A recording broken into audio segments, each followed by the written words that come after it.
আসসালামু আলাইকুম বন্ধুরা, কেমন আছেন আপনারা? আশা করি সবাই ভালো আছেন। আলহামদুলিল্লাহ আমি ভালো আছি।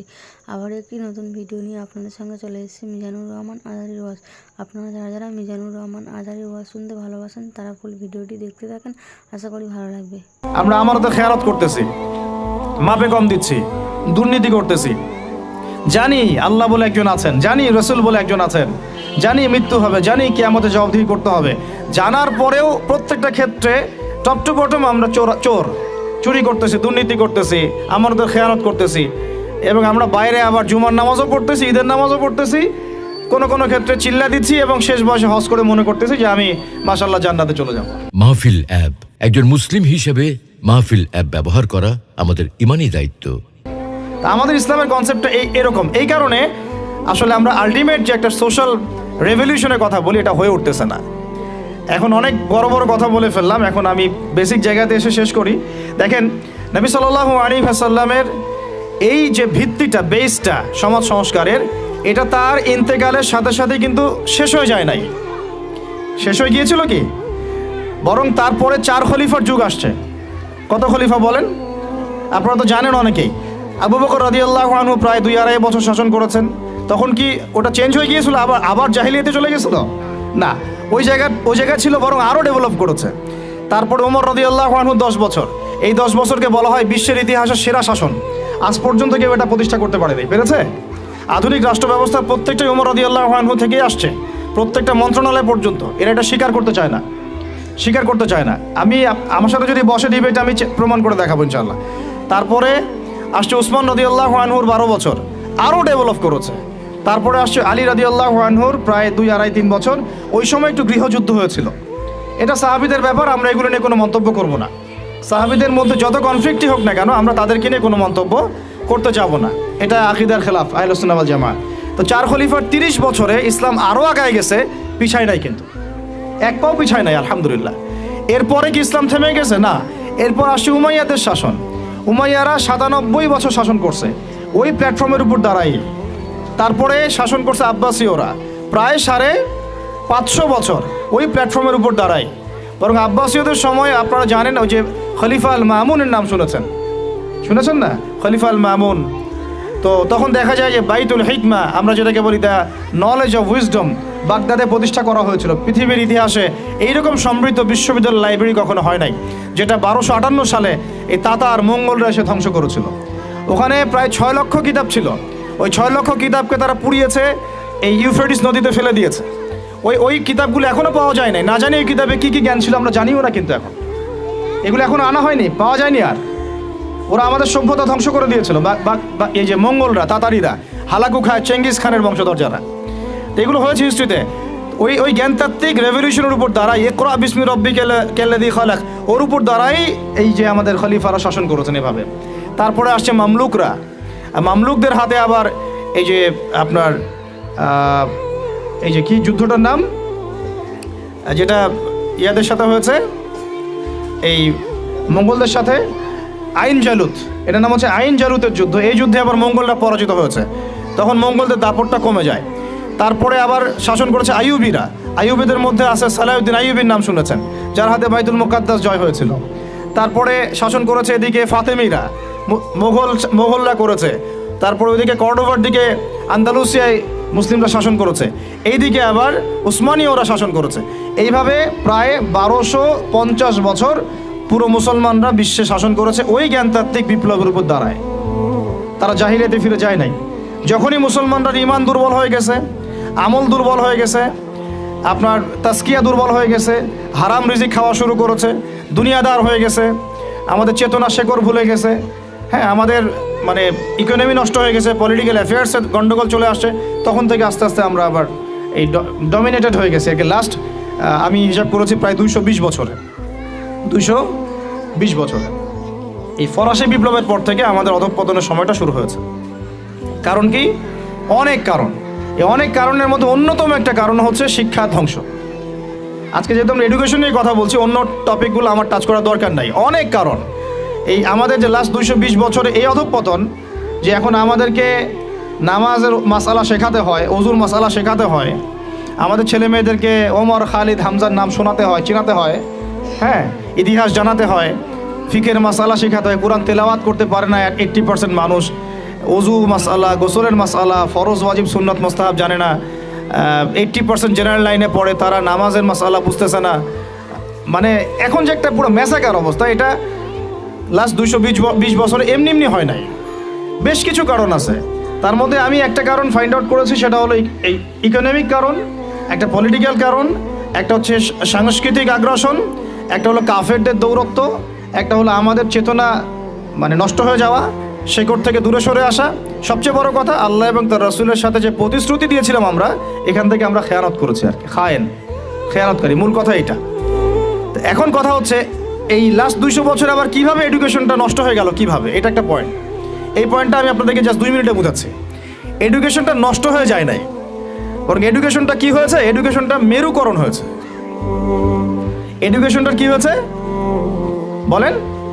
মেরুকরণটা কি? মেরুকরণ মানে হচ্ছে যে আমরা এটাকে শিক্ষা, যে আসলে শিক্ষাই, ইসলামী শিক্ষাও শিক্ষা, ইংরেজি শিক্ষাও শিক্ষা, ম্যাথামেটিক্সও শিক্ষা, সায়েন্সও শিক্ষা, আর্টসও শিক্ষা, কমার্সও শিক্ষা, যতক্ষণ না সেটা কোরআন সুন্নাহর সাথে সাংঘর্ষিক হয়, সব কিছুই জ্ঞান। এই কনসেপ্টটা আমরা ভুলে গেছি। এই কনসেপ্টটা আমাদের বাপদাদাদের ছিল, মানে 1200 বছর আগে যারা ছিল তাদের এই কনসেপ্টটা ছিল।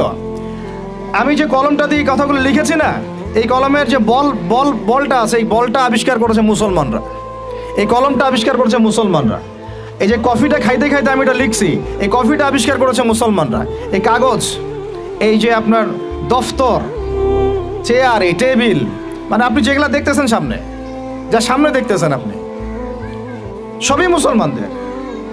ক্যামেরা, আলোর প্রতিবিম্ব, প্রতিচ্ছবি, রক্ত সংবহন তন্ত্র, আপনার কেমিস্ট্রি, আপনার জ্যোতির্বিদ্যা, আপনার কি বলবো ফিলোসফি, এটা নিয়ে আরেকটা লেকচার দেওয়া যাবে ইনশাল্লাহ, আরেকদিন দিব এটা দিয়ে। আপনার বল পেন থেকে শুরু করে রাষ্ট্র ব্যবস্থার সংবিধান পর্যন্ত এভরিথিং মুসলমানরা করে দিয়েছিল, এভরিথিং, একটা সেক্টরও বাদ নাই, একটা সেক্টরও বাদ নাই। এটা গড়েছিল কারা? ওই যে 1200 বছর আগে 4 খলিফার যুগে, উমাইয়াদের যুগে, আব্বাসীয়দের যুগে, তারা এগুলো গড়ে দিয়েছিল।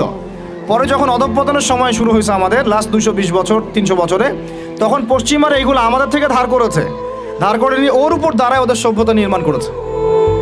এটার উপর বাহাস হতে পারে, ডিবেট হতে পারে, ওদেরকে বসতে বলেন, আমি বসতে রাজি আছি। এটার উপর বাহাস হতে পারে যে আমি বলছি যে কলমের বল থেকে শুরু করে আপনার কফি যেটা খাচ্ছেন আপনি, যে ল্যাপটপে আপনি অ্যালগোরিদম করে করে যে আমাদের ইসলামের বিরুদ্ধে বইপত্র লিখতেছেন, ওই অ্যালগোরিদম পর্যন্ত মুসলমানদের আবিষ্কার করা। এটা আমাদের এই জেনারেশনের 90%ই জানে না, হীনমন্যতায় ভোগে। অথচ 4 খলিফার যুগে, আব্বাসীয়দের যুগে, উমাইয়াদের যুগে এগুলো আমরা আবিষ্কার করে বিশ্বকে দিয়েছি। এই যে মিসাইল ছুটতেছে ওরা, এই যে মিসাইল ছুটতেছে, পৃথিবীর সর্বপ্রথম মিসাইল আবিষ্কার করেছিলেন সাদ ইবনে আবি ওয়াক্কাস রাদিয়াল্লাহু আনহু। তার যখন তিনি বিজয় করতে গিয়েছেন ইয়াতে, আপনার রোমান সাম্রাজ্যে, তার বাহিনীতে খালিদ বিন ওয়ালিদ ছিলেন।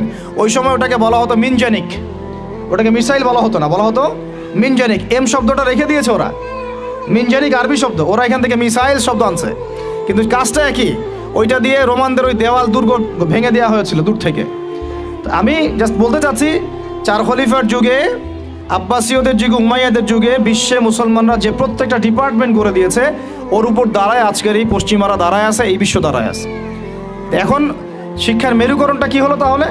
লাস্ট 220 বছরে শিক্ষাটাকে ভাগ করে ফেলা হলো, যে তোমরা যারা দাড়ি টুপিওয়ালা মানুষ, তোমরা যারা ইবাদত বন্দেগী করতে চাও, তোমরা পড়বা কোরআন এবং হাদিস, তোমরা পড়বা উসুল, ফিকহ ইত্যাদি ইত্যাদি। আর যারা তোমরা ডাক্তার হতে চাও, ইঞ্জিনিয়ার হতে চাও, ব্যারিস্টার হতে চাও, তারপরে পলিটিশিয়ান হতে চাও ইত্যাদি ইত্যাদি, তোমরা পড়বা ইংরেজি, বাংলা, সায়েন্স, ম্যাথামেটিক্স, হ্যাঁ, আর্টস, কমার্স, ম্যাজিস্ট্রি, মেডিকেল সায়েন্স ইত্যাদি তোমরা পড়বা আর কি। এই যে মেরুকরণ, এই মেরুকরণটাই হারাম হয়েছে প্রথমে। এটাই একটা বাজে জিনিস হয়েছে শিক্ষার মধ্যে। কখনো মেরুকরণ ছিল না, বরং ওমর রাদিয়াল্লাহু আনহুকে আপনি দেখেন, ওমর রাদিয়াল্লাহু আনহু একজন ফকিহ, একজন হাফেজ, একজন আলেম, একজন বিজ্ঞ খলিফা, পাশাপাশি একজন রাষ্ট্রপ্রধান। এবার আমাদের এগুলো বললে তো ওনারা রাগ করে। আমি তো খোলামেলা ওনাদের সাথে কথা বলি এখন, যে আপনাদের মধ্যে একজন ব্যক্তিকে জুমার খুতবা দিতে পাঠান দেখি, ইয়াতে মেম্বরে 360 জন এমপি একজনকে পাঠান যে জুমার খুতবা দিতে পারেন। দাঁড়ায় বলবে ইন্নাল হামদুলিল্লাহ নাহমাদুহু ওয়া নাস্তাঈনুহু মান ইয়াহদিহিল্লাহু ফালা মুদিল্লা লাহু ওয়া মান ইউদ্লিল ফালা হাদিয়া। আরবি দিয়ে জাস্ট 5টা মিনিট আপনি খুতবা দিবেন, জুমার খুতবা, এজ এ রাষ্ট্রপ্রধান। দেখেন পারে নাকি? 1200 বছর যিনি খলিফা তিনি খুতবা দিয়েছেন, তিনি ছিলেন ফকিহ, তিনি ছিলেন আলেম, তিনি ছিলেন বিজ্ঞ পণ্ডিত, তিনি হাফেজ। এই 1250 বছরে যিনি ফিলোসফার তিনি এদিকে আবার মুহাদ্দিস, যিনি মেডিকেল সায়েন্সের দক্ষ তিনি আবার এদিকে হাফেজ, সেখানে কারি, সেখানে আলেম। এই শিক্ষার বিভক্তিটা আমাদের মধ্যে ছিল না। সেকুলার কনসেপ্টগুলো যখন আসছে এই লাস্ট 200-300 বছরে, তখন থেকে আস্তে আস্তে শিক্ষাটাকে এইভাবে ভাগ করে আমরা একাকার করে ফেললাম। এখন একজন মসজিদের ইমাম সাহেবকে আপনি যদি জিজ্ঞাসা করেন যে সিরিয়ার রাজধানীর নাম কি, বলতে পারবে না অনেকেই। অর্থনীতির এটা কি, বিটকয়েন কি জিনিস, ও বলবে এটা আবার কি জিনিস। ক্রিপ্টোকারেন্সি কি, বলবে এটার নাম তো জীবনে শুনি নাই, অথচ এটা ইকোনমিক্সের একটা বেসিক জিনিস। ইনফ্লেশন কি দেখবেন অনেকেই বলতে পারতেছে না, কিন্তু সে দাওরাত হাদিস পাস করেছে, ইফতা দিয়েছে, তাখাসুস করেছে। তাহলে শিক্ষাটাকে আমরা এভাবে ভাগ করে ফেললাম। এদিকে আবার যারা জেনারেল লাইন আমরা পড়েছি, ধরেন জিজ্ঞাসা করেন যে ফরজ গোসল কেমন করে করতে হয়, সবাই ফরজ গোসল করি, কিন্তু আমরা যারা ম্যাচিউরড এবং ম্যারিড অনেকেই মাসালা ভুল আছে। অনেকেই পর্দা করে, পর্দার ফরজগুলো বলতে পারবে না। নামাজ, সবাই নামাজ পড়ে, নামাজের আরকান আহকামগুলো বলতে পারতেছে না। আমাদের এই যে ইয়াং জেনারেশন যারা স্কুলে, কলেজ, ইউনিভার্সিটিতে পড়েন, আপনি সবাইকে ধরে ওযুর খালি 4টা ফরজ জিজ্ঞাসা করেন, ওযু 4 ফরজ কি বলো দেখি, দেখবেন বলতে পারতেছে না। এই যে অবস্থাটা, এটা কি আপনাদের কাছে মনে হয় এমনি হঠাৎ করে হয়েছে? নো, এটা বিগত 100-200 বছরের ওদের মেহনতের ফসল। আর আপনারা কি চাচ্ছেন এটা একদিনে একটা স্কুল দিয়ে চেঞ্জ করতে? মোটেই পসিবল না, আর মোটেই পসিবল না। আর যদি মনে করেন একজন ভাই, একটা সরকার, একটা প্রশাসন, একটা ইসলামিক দল, তার উপর দায়িত্ব চাপাই দিলে আমরা দায়মুক্ত হব, কোনোদিনও সম্ভব না। আমাদেরকে এরকম 30-40 বছরের একটা মিশন নিয়ে নামতে হবে। 30 বছর একটা মিশন নিয়ে নামতে হবে। 30 ইয়ার্সে আমরা কোন জেনারেশন দেখতে চাই। এই আমার মেয়েটার বয়স যখন, এখন বয়স ওর 5 বছর 6 বছর, ওর বয়স যখন 20 বছর হবে, তখন আমি ওকে কোন জায়গায় দেখতে চাই, এবং এই 15 বছর আমি কিভাবে পড়ালে ওকে আমি ওই জায়গায় নিতে পারবো, এই ফিকিরটা আমাদেরকে করতে হবে। এখন কাজ মোটামুটি করা হয়ে গেছে, খালি দরকার সমন্বয়, এই দুইটাকে সর্বোচ্চ সমন্বয় করা। এখন সমন্বয় আবু তোহা আদনান ভাই করবে না, সমন্বয় মিজানুর রহমান আজহারি ভাই করবে না, সমন্বয় বাংলাদেশের শিক্ষামন্ত্রীর দিকে তাকায় থেকে লাভ নাই, সমন্বয় অমুক হুজুর তমুক দল তারা করবে না। সমন্বয়ের দায়িত্ব আপনাদের সবার। কারণ সন্তান তো আপনার ফিকির কি, আপনার চিন্তা কি। আমরা সবাই রেডিমেড পাইলে সেখানে গিয়ে একটা জিনিসকে মানে নার্সিং করতে চাই, যে ওরা করুক তারপরে গিয়ে আমি জয়েন হব না। এই চিন্তাটাই ত্যাগ করতে হবে। আপনাদেরকেই তৈরি করতে হবে প্ল্যাটফর্ম, আপনাদেরকে প্ল্যাটফর্ম তৈরি করতে হবে। আমি খোলামেলা কথা বলতেছি, আপনাদেরকে জায়গা দিতে হবে রংপুরে। যদি রংপুরে চান যে এরকম কোনো স্কুল না, এটা তো স্কুল একটা বিগিনিং, প্লে থেকে 5 পর্যন্ত, ওরা মাস্টার্স পড়বে না, মাস্টার্স পরীক্ষা দিবে না, ওই পর্যন্ত তার আরও 15 বছর বাকি আছে। এই 15 বছরও তো এই লাইনে গেলে ওকে জানোয়ার বানায় দিবে। এই 15 বছর যদি এই লাইনে যায়, দেখা এমন হতে পারে ও সমকামী হয়ে গেছে। ও কয়দিন পরে এসে একটা ছেলেকে বিয়ে করে এসে বলবে যে ও তো মনে মনে মেয়ে তাই বিয়ে করছি, তখন আপনি মুখ দেখাবেন কিভাবে? এমন তো হইতেই পারে, অস্বাভাবিক কিছু না, এগুলো হচ্ছে তো এখন। তো এখন আমি খোলামেলা কথা বলতেছি যে এই দায়িত্বটা আমার বা আমাদের একার নয়। ভুল ধরা যাবে অনেক, আমাদের সীমাবদ্ধতার শেষ নাই, ভুলের কোনো শেষ নাই, স্বীকার করতেছি। এরা চেষ্টা করতেছে, কিন্তু আমি জানি চেষ্টাটা মানে প্রয়োজনের তুলনায় নিতান্তই কম। আমাদেরকে সবাই মিলে চেষ্টা করতে হবে। আগে দরকার জায়গা। যদি আপনার জায়গা থাকে বা আপনাদের যদি জায়গা থাকে, আগে আপনারা জায়গা দেন রংপুর শহরে। কারণ আমরা চাই না যে কোনো জায়গায় কারো বাসায় ভাড়া নিয়ে আমাকে প্রতিষ্ঠান করতে হয়, এটা আমি চাই না। এটা আমরা কেন করবো এটা? আমরা যদি আমাদের বাচ্চাদের ফিউচারের জন্য উদ্বিগ্ন থাকি, তাহলে আপনারও তো উদ্বিগ্ন হওয়া উচিত। আপনার যদি 100% জমি থাকে, 10% দিয়ে দেন, 20% দিয়ে দেন, 50% ওয়াকফ করে দেন। এটা আপনার কেয়ামতের জন্য, কেয়ামতের মাঠ পর্যন্ত জারিয়া হয়ে থাকবে ইনশাআল্লাহ। এটা তো আমার দায়িত্ব না, এটা আপনারও দায়িত্ব। আপনার যদি ব্যালেন্স থাকে, আপনি এখানে কন্ট্রিবিউট করেন, বিল্ডিং নির্মাণ আপনি করেন। আমার কাছে বলেন ভাই আপনি কি দিতে পারবেন, আমি আপনাকে পুরো সিলেবাস করে দিতে পারবো ইনশাআল্লাহ। একদম প্লে থেকে নিয়ে মাস্টার্স পর্যন্ত। আমি কিন্তু এমনি কথাগুলো বলি নাই। আমাকে যদি গভর্নমেন্ট এখনও ডাকে, কল করে উপরের লেভেল থেকে, আমি বলছি 5 বছর সময় নেব, খালি জাস্ট 5 বছর সময় নিব ইনশাআল্লাহ। আমাকে 100 জনের প্যানেল দিয়ে দেন, পুরো শিক্ষা সিস্টেম চেঞ্জ করে দেওয়া যাবে ইনশাআল্লাহ। আল্লাহ পাক আমাদেরকে বুদ্ধি প্রতিবন্ধী হিসেবে তৈরি করেন নাই। যারা আছে এদের মাথায় কি আছে, এরা কি পাস করে আসছে, এটা আমরা খুব ভালো করে জানি। কিন্তু আমরা অন্যকে আন্ডারএস্টিমেট করতে যাচ্ছি না, আমাদের নিজেদের উপর কনফিডেন্স আছে আমাদের, এটাকে চেঞ্জ করা খুবই সম্ভব, ভেরি মাচ পসিবল। এই ক্লাস 5 পর্যন্ত বাচ্চাদেরকে যদি আমরা এভাবে গড়ে তুলতে পারি, আস্তে আস্তে পর্যায়ক্রমে 8, 9, 10 এভাবে গিয়ে আমরা ইনশাল্লাহ মাস্টার্স পর্যন্ত যেতে পারবো ইনশাল্লাহ। আর যদি দেখা যায় না এই সিস্টেমে পারছি না, তাহলে কোনো সমস্যা নেই, আমরা এটার নাম মাদ্রাসা দিয়ে দিব, কোনো সমস্যা নাই। তহা জিন্নুরাইন ইসলামিক স্কুলের দরকার নাই, আমার তহা জিন্নুরাইন ইসলামিক মাদ্রাসা থাকলেও চলবে, স্কুলই হতে হবে শেষে, নট নেসেসারি। আমার দরকার সিলেবাসটা কি, আমি পড়াচ্ছি কি, আমার এনভায়রনমেন্ট কি, আমার বাচ্চারা খেলতেছে কি না, ভালো খাচ্ছে কি না, ওদের পরিবেশ কেমন, এটা মূল কথা, আমার টাইটেলটা মূল কথা না। আর এই প্রজেক্টটা আমরা চাই সারা বাংলাদেশের 64টা জেলায় একটা করে বড় বড় ইউনিভার্সিটি হোক এবং 68,000 গ্রাম বাংলায় একটা করে মক্তব হোক। তাহলে দেখবেন আগামী 20 বছরে আমি ইনশাআল্লাহ আপনাদেরকে একটা প্রজন্ম করে দিতে পারবো ইনশাআল্লাহ। তবে এই দায়িত্বটা কিন্তু আমার একার না, আমি আপনাদেরকে উদাত্ত আহ্বান খোলামেলা বলতেছি, আপনাদেরকে আগে আসতে হবে, জায়গা থাকলে জায়গা দেন, আপনাদের অর্থের কন্ট্রিবিউশন করতে পারেন সেটা করেন, যদি আপনি ব্যালেন্স দিতে পারেন সেটা করেন, ফাইন্যান্সে হেল্প করতে পারেন সেটা করেন, যদি আপনি এটা এত কিছু না পারেন, আপনার কিছু একটা বিল্ডিং আছে আল্লাহর জন্য দিয়ে দেন, এটা আপনি আমাদেরকে দিচ্ছেন না, আল্লাহর জন্য দিচ্ছেন। আপনি যদি এটাও না পারেন, অন্তত তাহাজ্জুদে আমাদের জন্য দোয়া করেন, অন্তত দোয়া করেন, অথবা বুদ্ধি দেন, পরামর্শ দেন, বা ধৈর্য ধরে সবর করে আমার সাথে থাকেন, থেকে 10টা বছর ওয়েট করেন, দেখেন কি হয়।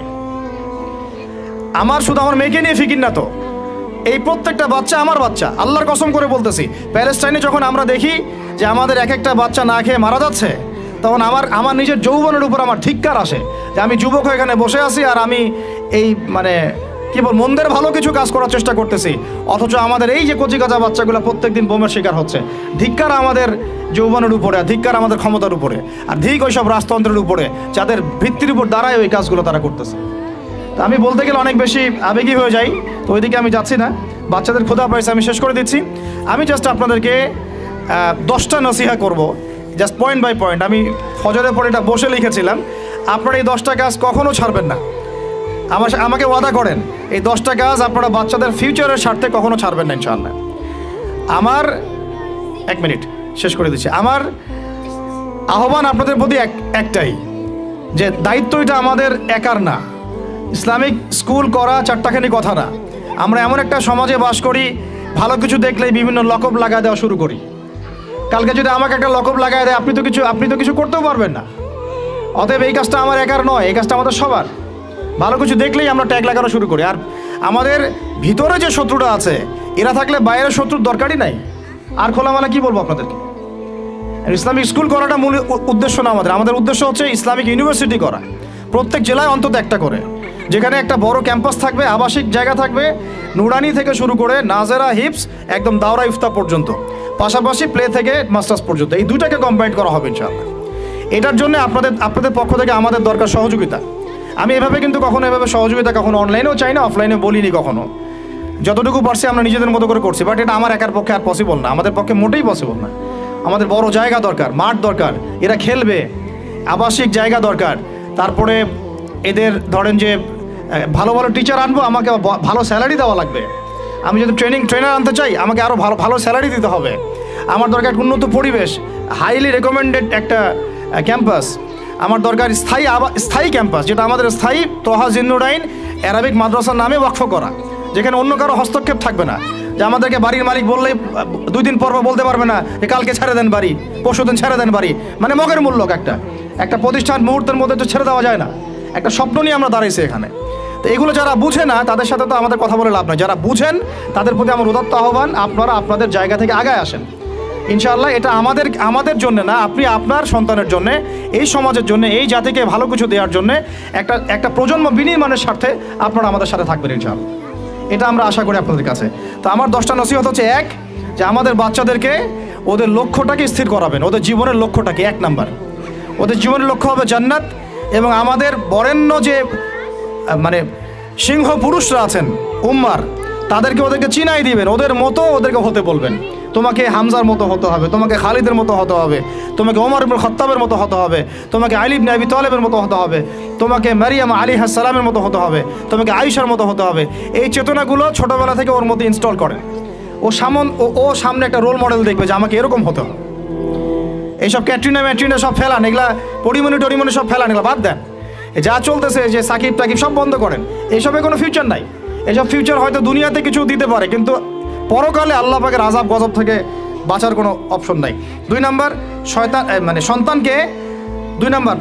সন্তানকে নিজের মনে করবেন না। সন্তানকে মনে করবেন এটা আল্লাহর আমানত আপনার কাছে। এই আমার ছেলে, এটা আমার ছেলে না, এই ছেলেটা আল্লাহ পাক আমাকে দিয়েছেন। বিশ্বাস করেন আমরা তো ওকে নেওয়ার জন্য চেষ্টাও করি নাই। এমন হয়নি আপনাদের সময়? সন্তান না চেষ্টা করতো সন্তান আসে নাই? কোনো কোনো ক্ষেত্রে এমন হয়েছে সন্তান নষ্ট করার মানুষ চেষ্টা করছে, তাও সন্তান আল্লাহ দিয়েছেন। সন্তান আমার না, সন্তান আল্লাহর দেওয়া, আমার কাছে আমানত। একে যদি আমি সুসন্তান রূপে মানুষ না করি, আগামী দিনে ওমর না বানাই, তাহলে আল্লাহ আমাকে ধরবেন। That's all. 1 নাম্বার, সন্তানকে ওর গন্তব্য চেনাবেন, ওকে আমাদের সিংহ পুরুষদেরকে পরিচয় করায় দিবেন, ওর মতো তাদের মতো হতে বলবেন, এবং সন্তানকে আপনার নিজের মনে করবেন না, সন্তানকে মনে করবেন আল্লাহর দেওয়া জাস্ট একটা আমানত। 3 নাম্বার, সর্বোচ্চ সেরা কারিকুলাম যারা দিচ্ছে ওই রকম প্রতিষ্ঠানে আপনি ওকে পড়াবেন। এরকম প্রতিষ্ঠান যদি সরকার দেয় তাহলে সরকারি প্রতিষ্ঠানে পড়াবেন, আমার কোনো সমস্যা নেই। যদি না দেয় তাহলে বেসরকারি, আর যদি বেসরকারিও না থাকে তাহলে আমরা গড়ে তুলবো ইনশাআল্লাহ তাআলা। 3 নাম্বার হচ্ছে এটা, 3 নাম্বার। 4 নাম্বার, আল্লাহর ওয়াস্তে, এটা আমি প্রথমে বলতে চাইছিলাম, আল্লাহর ওয়াস্তে ডিভাইসের এডিকশন থেকে বাচ্চাদেরকে বাঁচান। ডিভাইসের এডিকশন এত মারাত্মক যে আমি নিজে এখন কোরআনের আয়াত ভুলে যাচ্ছি দিন দিন। এই ডিভাইস আমার হাতে যেটা আছে এটা একটা পয়জন, এটা একটা হিপনোটাইজ করার যন্ত্র মানুষকে। এই মোবাইলের এডিকশন থেকে বাচ্চাদেরকে বাঁচাবেন আল্লাহর ওয়াস্তে। যদি আপনি বাচ্চাকে হাফেজ বানাতে চান, আলেম বানাতে চান, কারি বানাতে চান, মুহাদ্দিসা বানাতে চান, এটা হাতে থাকলে আপনি পারবেন না। এটাতে এডিক্টেড হয়ে গেলে আপনি কোনোভাবেই বাচ্চাকে মেমোরি ধরে রাখতে পারবেন না। বহু হাফেজে কোরআন ভুলে গেছে দিন দিন এটার কারণে। এটার মধ্যে অ্যাডাল্ট্রি অনেক কিছু আছে, ওরা এগুলো বোঝে, ওরা এগুলো এখন বোঝে, কিন্তু ওরা ছোট নয় এখন। এগুলো একটা কার্টুন দেখতে গিয়ে ওরা 10টা দেখে ফেলবে, আজে বাজে জিনিস দেখে ফেলবে। এটার মানে ব্যবহারটাকে নিয়ন্ত্রণ করেন, ডিভাইস এডিকশনটা বন্ধ করেন। আল্লাহ পাক তৌফিক দান করেন, আমিন। 5 নাম্বার হচ্ছে ম্যানুফ্যাকচার্ড কোনো খাবার বাচ্চাদেরকে খাওয়াবেন না। ফিজিক্যালি ওদেরকে ফিট রাখার চেষ্টা করবেন। ম্যানুফ্যাকচার্ড খাবার মানে একটু আগে দেখলাম যে বাইরের খাবারগুলো এটা খাচ্ছে, চিপস টিপস ইত্যাদি, এগুলা ওর হজম শক্তি নষ্ট করবে, ফিজিক্যাল স্ট্রেংথ নষ্ট করবে, ওর মেমোরি শার্প হতে দিবে না, ওকে ভিতর থেকে ওই যে একটা শব্দ একটু আগে বলেছে এক ভাই যে ব্রয়লার মুরগি বানাই দিবে, আসলেই তাই বানাই দিবে। আমরা ঢাকা শহরে যখন থাকি, ছেলেপেলেদের 15 বছরের ছেলের ভুঁড়ি দেখলে আমাদের মনে হয় যে কি একটা অবস্থা। ফাস্টফুড, পিৎজা, বার্গার, কফি, এইগুলাই ওদের জীবন। তো এইরকম হইলে এই ছেলেপেলেগুলো না ফিজিক্যালি স্ট্রং থাকতে পারবে না মেন্টালি। আর মনে রাখবেন, কোরআনে আল্লাহর কিতাবের মধ্যে আল্লাহ পাক নেতৃত্ব দেওয়ার 2টা গুণাবলী বলেছেন। কয়টা বলেন? মাত্র 2টা। নেতৃত্ব দেওয়ার জন্য ওই রকম জায়গায় যেতে হলে 2টা গুণাবলী এনশিওর করতে হয়। একটা হচ্ছে ফিজিক্যাল স্ট্রেংথ, একটা হচ্ছে ইলমের স্ট্রেংথ।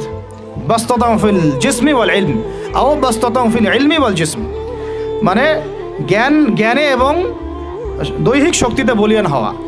ছোটোবেলা থেকে খাবারে যদি আপনারা সচেতন না হন, এই বাচ্চারা বড় হয়ে দেখবেন যে 15, 20, 30 বছরেই ভেঙে পড়ে গেছে। আমরা এটা চাই না। বিশুদ্ধ খাবার এবং ম্যানুফ্যাকচার্ড খাবার ত্যাগ করা, বাইরের খাবার বন্ধ, এবং যে রুট লেভেল থেকে ভালো খাবার এনে ওদেরকে খাওয়াবেন। পরিষ্কার পরিচ্ছন্নতাকে সর্বোচ্চ গুরুত্ব দিবেন, নিট অ্যান্ড ক্লিন থাকবে আর কি।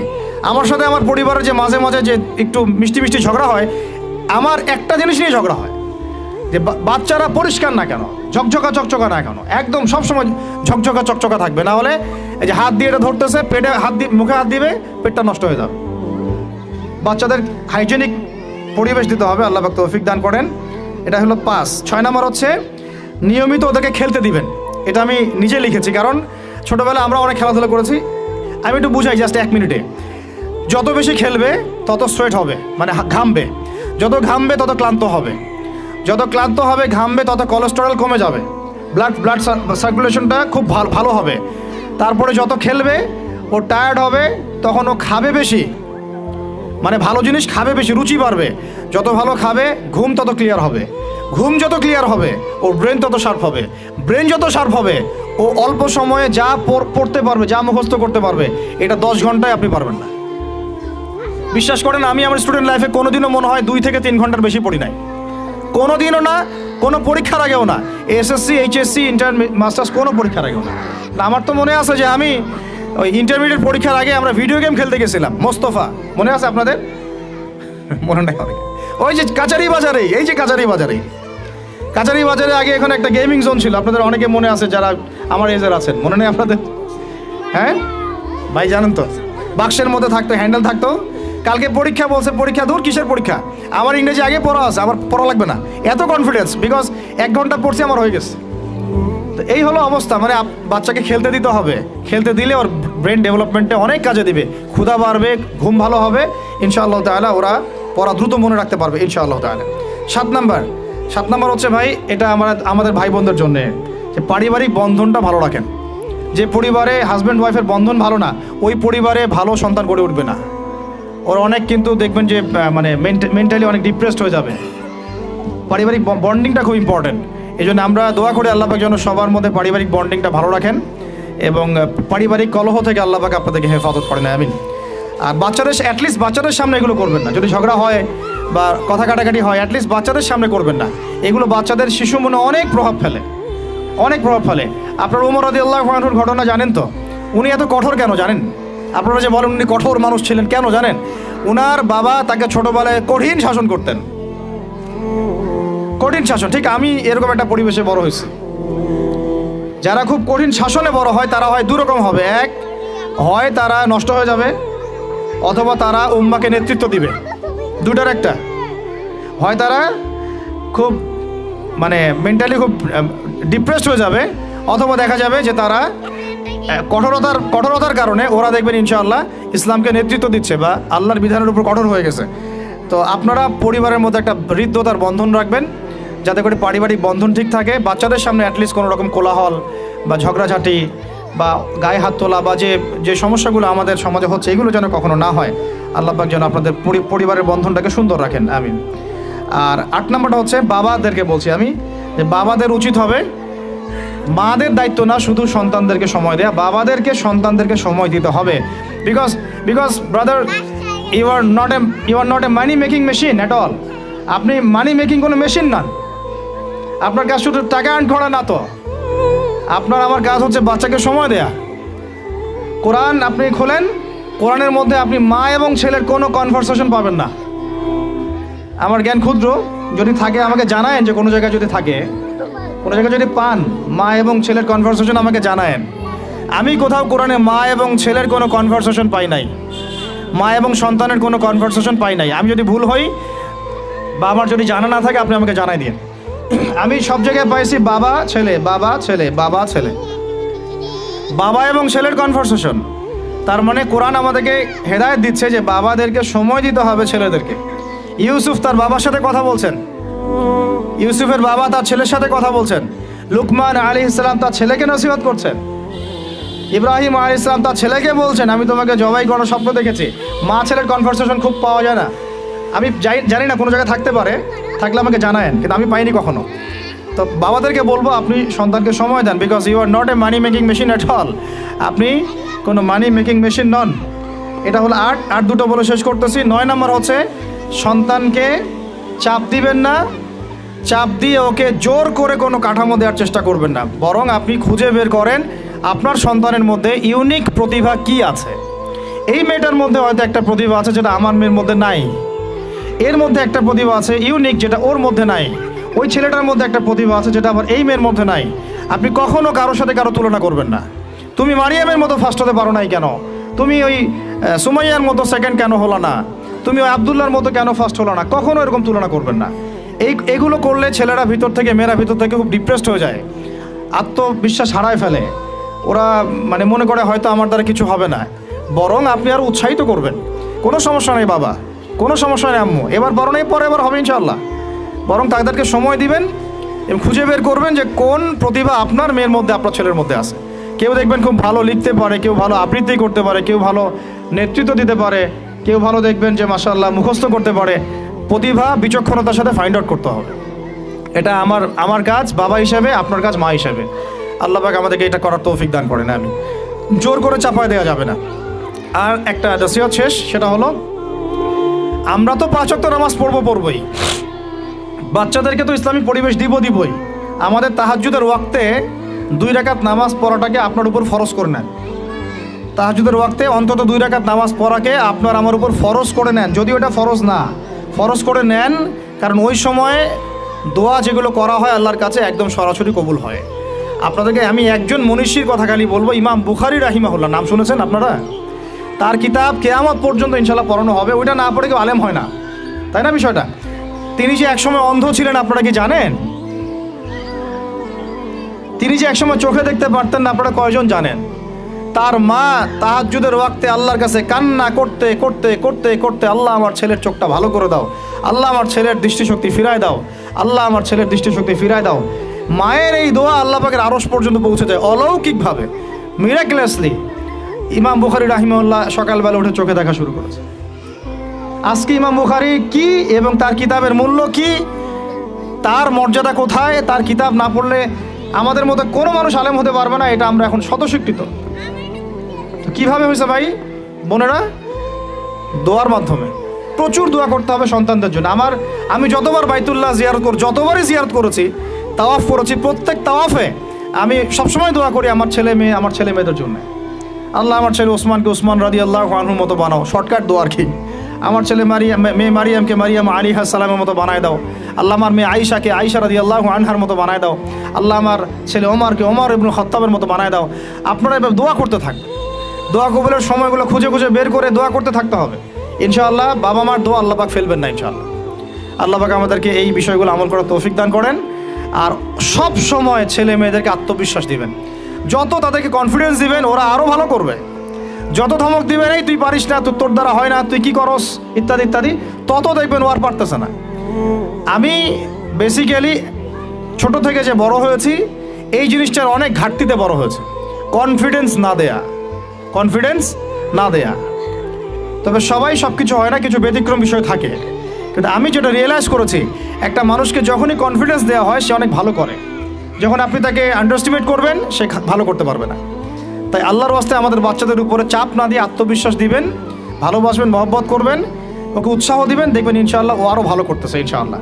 মাশাআল্লাহ তুমি তো সুন্দর লিখছো, আরেকটু ভালো করো, ভালো হয়েছে তো মাশাআল্লাহ, আরেকটু করো, সুন্দর আর্ট করছো, আরেকটু ভালো করো, মাশাআল্লাহ একবারও তো মুখস্থ করে ফেলছো, আরেকবারও পারবা ইনশাআল্লাহ।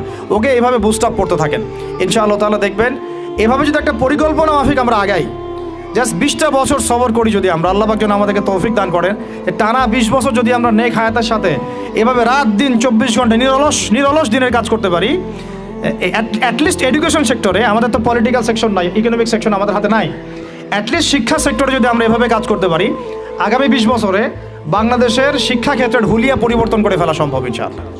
কারণ সব কিছু নতুন করে করা লাগবে না, আমরা শুধু সমন্বয় করব, পরিবেশ গড়ব এবং আমাদের জানমাল, সময়, শ্রম, জমি জমা এগুলো ওয়াকফ করবো ইনশাআল্লাহ আল্লাহর জন্য। এবং এগুলো করলে লাভ কি হবে? ওই বিখ্যাত হাদিসটা দিয়ে শেষ করতেছি, যে নবী সাল্লাল্লাহু আলাইহি ওয়াসাল্লাম বলেছেন, ইযা মাতাল ইনসান, যখন মানুষ ইন্তেকাল করবে বা করে, ইনকাতা আনহু আমালু, তার আমল নামাটা কেটে দেওয়া হয়, বন্ধ হয়ে যায়। ইল্লা সালাস, 3টা রাস্তা খালি জারি থাকে।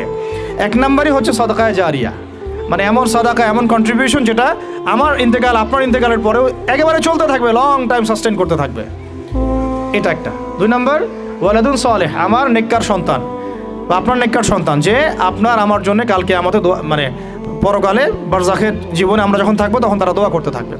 আমি বলছি আমার ওমরই শুধু আমার ছেলে না, আপনাদের সবার সন্তান আমার সন্তান, আপনাদের সবার মেয়ে আমার মেয়ে। আমি এভাবে কখনো চিন্তা করি না যে প্রতিষ্ঠানগুলো আমরা করতেছি বা যে প্রজেক্টগুলো আমরা নিচ্ছি হাতে, এগুলো শুধু আমার ছেলের জন্য, আমার মেয়ের জন্য, কোশ্চিন কালেও না।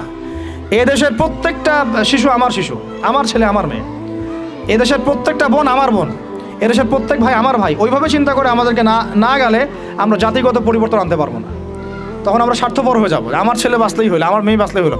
তখন হবে কি, আমার ছেলে আদতে বাঁচতে পারবে না, আমার মেয়েও বাঁচতে পারবে না, কারণ ফিতনা যখন সব জায়গায় ছড়ায় পড়বে আমার ঘরেও তো ঢুকবেই, স্বাভাবিক। আর শেষ নাম্বারটা হচ্ছে আল ইলম, এমন জ্ঞান ইউনতাফাউ বিহিন নাস, যে জ্ঞান দিয়ে মানুষ উপকৃত হয়। এই হলো শিক্ষা প্রজেক্টগুলো। আল্লাহ পাক এই হাদিসটার উপর আমাদের সবাইকে আমল করার তৌফিক দান করেন, আমিন। আর আমি লম্বা করছি না, আপনাদের অনেকেই ক্ষুধার্ত, আমাদের বাচ্চারা ক্ষুধার্ত। আমরা দোয়া করি আল্লাহ পাক যেন আমাদের সবাইকে পবিত্র কোরআন এবং নবীর হাদিস অনুযায়ী জীবন গড়ার তৌফিক দান করেন। ভিডিওটি ভালো লাগলে একটি লাইক, কমেন্ট ও শেয়ার করে পাশে থাকবেন বন্ধুরা। যারা শেষ পর্যন্ত ভিডিওটি দেখেছেন তাদের জন্য অনেক ভালোবাসা থাকলো বন্ধুরা। আর নতুন ভিডিও পেতে চ্যানেলটিকে সাবস্ক্রাইব করে পাশে থাকবেন বন্ধুরা। ভালো থাকবেন, ধন্যবাদ।